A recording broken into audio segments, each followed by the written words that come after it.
What's up, everybody? Welcome to Comically Accurate. I am your host, the Nefarious Mike A. Sims. Now, spoiler warning, because I just saw Fantastic Four First Steps, and I'm going to give you my personal review. Right off the bat, I have to say that Pedro Pascal, Vanessa Kirby, Joseph Quinn, and Eben Moss-Bachrach, I think I'm saying his name right, were fantastic. I gotta not do that this entire video. It's gonna be hard not to say the word fantastic, because outside of this movie, I say it quite a lot.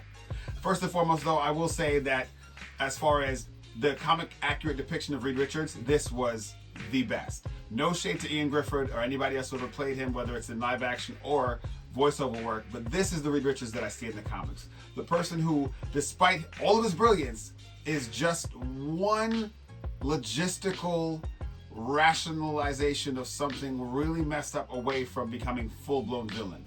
If you ever read the Ultimate Fantastic Four comic, spoilers before it, it's for a comic that's almost 20 years old at this point, but that Reed Richards ends up becoming the Maker, one of the biggest villains across the multiverse, to the point where they relaunched Ultimate Comics and he's locked away in a dome, and all the other characters in this new timeline or this new universe are terrified of him being released. That's a Reed Richards who was good and became evil. And this movie showed glimpses of Reed's logic overtaking his emotional or even loving mindset. The fact that Sue could tell their unborn child and then eventually their born child is being targeted by Galactus, he has a thought to give up the baby to Galactus to save the world. At another time, he has a thought to use the baby as bait, because all Reed cares about at the end of the day, unfortunately, is solving a problem.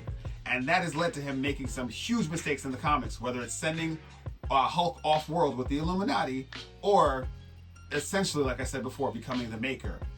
And also a whole host of other things that he's also done.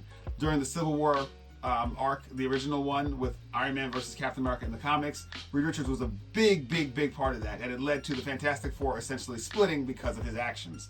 So the same thing in this movie was there. And I don't know if people picked up on it, because I look at Reed Richards more than anybody else when I'm watching these things, especially with my family, because they're just like, oh, it's a superhero movie, whereas I'm like, that's the Reed in the comics that is almost a villain. The Thing, fantastic. I do like that they had a nod to Eben Moss-Bachrach's role in The Bear, where he plays a chef, where the Thing was constantly making remarks about Herbie's cooking or food or eating or things like that. He also was a lot warmer than the Michael Chiklis Thing, and seemed a lot more lived in, especially when he was visiting Yancey Street and he went to the Jewish place of worship during the end times and all that kind of stuff. It was just, he just seemed more like human, even though, I mean, you know, he's a thing. Joseph Quinn, unfortunately, love him as an actor, love him in Stranger Things. Now, I'm unjustly comparing him to Chris Evans, and I'm realizing that's because I'm like, that was years ago that the original Fantastic Four with Jessica Alba, Chris Evans, Ian Gifford, and Michael Chiklis came out, and Julie McMahon, rest in peace. But I'm realizing that we just saw Chris Evans reprise his role as the Human Torch last year in Wolverine and Deadpool. So he's still kind of fresh in my mind, and I loved that character so much in that movie. I'm comparing Joseph Quinn with Chris Evans, and that's not fair to Joseph Quinn, because I thought he did a serviceable job. His Johnny was a little bit understated, I guess, because I'm used to the bombastic Johnny, even in the comics. In the comics, Johnny Storm he's like he's a daredevil. He's impulsive. He's very much like a loud personality. He enters the room with a whole lot of pomp and circumstance and a whole lot of just boom bam. I mean, he's the Human Torch. His whole thing is flames. So he's not hot-headed. He's just a lot. Which is why the Thing is usually like, oh, Johnny. And Reed is also like that as well. I will say, if this movie had a lead, I know it's an ensemble movie, but if I had to point to somebody saying that is the lead of this movie, I would have to say it's Sue Storm. The amount of gravitas that Vanessa Kirby brought to the role was incredible. I've never seen her in anything. Now I want to see everything she's ever done, just so I can get more of this incredible actor. Same thing with the woman, the young lady who played Shala Bal. In the comics, of course, Shala Bal is Norrin Radd's sometimes lover, sometimes not, but she ends up taking up the mantle of Silver Surfer as well. And of course, it's unfair for me again to compare Shala Bal to the Doug Jones and Lawrence Fishburne Silver Surfer from Rise of Silver Surfer, the sequel to the 2000s Fantastic Four, because it was such an amazing character. But I like how hers was different in that she's a lot more empathetic and warm when it comes to her eventually attacking Galactus, because you see the flashback where she's with her children, and you see that's why she went to be his herald. So when she has the weight of how many lives she's cost trying to save her own people and being this essential like mass murderer on behalf of Galactus. That instinct kicks in where she's like, I have to protect this world the same way I did mine, and she pushes Johnny out of the way.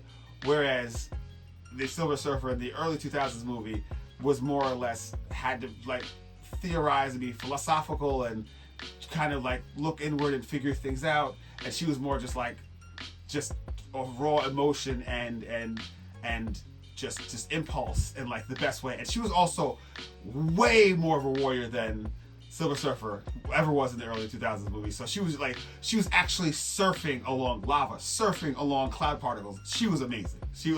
That character was so well done. And I have to seeing a Galactus that is thinking, and even when they try to trick him, he's like, nah, this seems kind of set up-ish. And he like turned, because Galactus, again, in the comics, not again, because I didn't say it before, but Galactus in the comics is a scientist. So you would think, he's insatiable because he essentially has a black hole in the center of his body that makes him have to keep eating planets so he doesn't die. But he's a scientist, so you would think that he is going to be able to, he's also traveled the cosmos for billions of years. You're gonna tell me that he's never stumbled across a trick? You think no one's ever tried to trick him from eating their planet? I'm sure he's come across some alien race or some species that was like, we could probably get a big box with a stick and then a string, and then when he goes under the box, just pull the string that goes on his head or something silly like that. So of course he saw right through it. So I love that they actually gave Galactus a personality. I would have loved to see more, but then I realized, what else could they do besides him just keep saying he's gonna come and get this baby or eat this food? And I love the fact that Franklin Richards was such a big part of it. Granted, I did feel like, no joke, I was watching The Incredibles, right down to the Mole Man and everything, and I love Paul Walter Hauser. I love that man; he's amazing.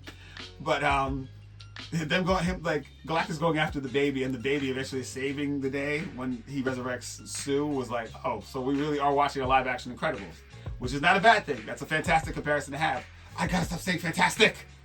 Anyway, so Galactus not being a particle cloud thingy like he was in the 2000s. So I'm glad that they actually made Galactus into a character, and they didn't really explain why he had this insatiable hunger, but it didn't really take away from it, because the people that I went with didn't read the comics and they didn't really care. They were just like, wow, this is a great movie. So no one was like, why was he so hungry? That's nerd nitpicking. Like, why was he so hungry? Explain it so they could all know. When you tell people who don't really read comics a lot of this back lore, they just kind of look at you and say, because they're just being nice. But realistically, I know they don't care. They don't. But you guys who are watching this, I know you care, because you're like, if you're anything like me, and I know I am, you love backstory and lore.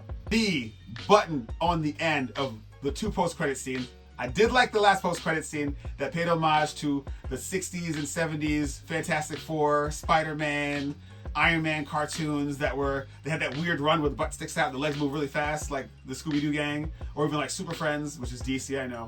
But I like that little stinger. People that I was with were like, this didn't seem like we had to wait for this, but I loved it.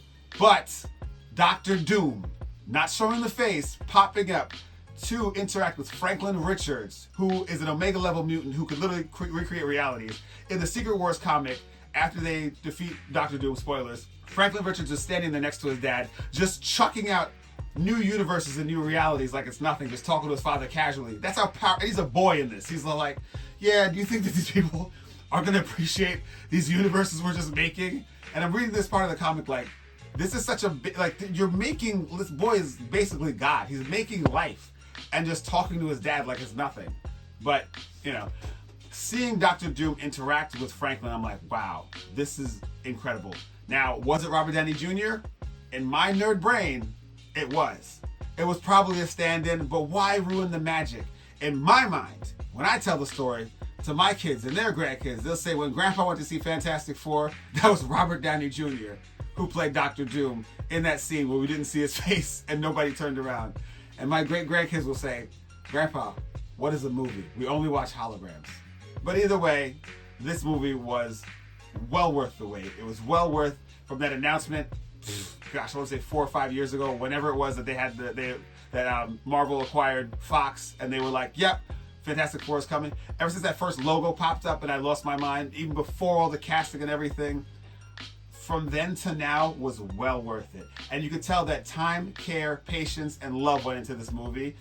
all across the board, from casting to set design to the character moments to the plot, everything. You could tell this was a well-made movie. I didn't want to say Marvel movie because it was a departure from what I've seen from them before. But either way, I've been the Nefarious Mike A. Sims. Remember to like, share, and subscribe.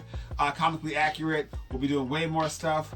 But listen, just keep an eye out. Turn on notifications. We're doing way more videos. It's going to be more interactive, and I'll be around more. So, once again, I've been the Nefarious Mike A. Sims. You've been fantastic, and I will see you on the flip side of humanity. Be well, and namaste.